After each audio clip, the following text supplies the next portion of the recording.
Europe 1, il est 6h04. Une attaque scandaleuse selon le président américain Joe Biden. La Russie a bombardé massivement hier le réseau électrique ukrainien le jour de Noël.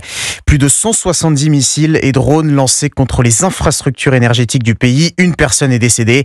La guerre en Ukraine qui restera probablement comme l'une des plus polluantes de l'histoire.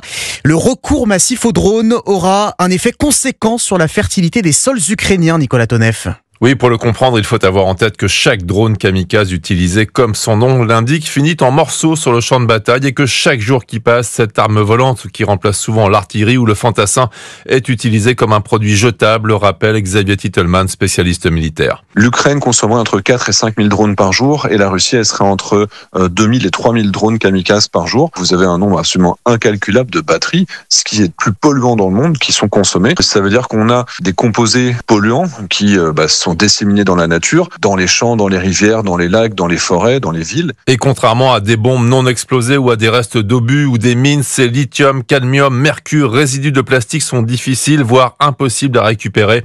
Et sans dépollution possible, les terrains agricoles situés en zone de combat resteront stériles. Les champs vont être inexploitables pendant des périodes qui sont excessivement longues. Les champs, qui sont parmi les plus fertiles du monde, seront plus exploitables dans le futur.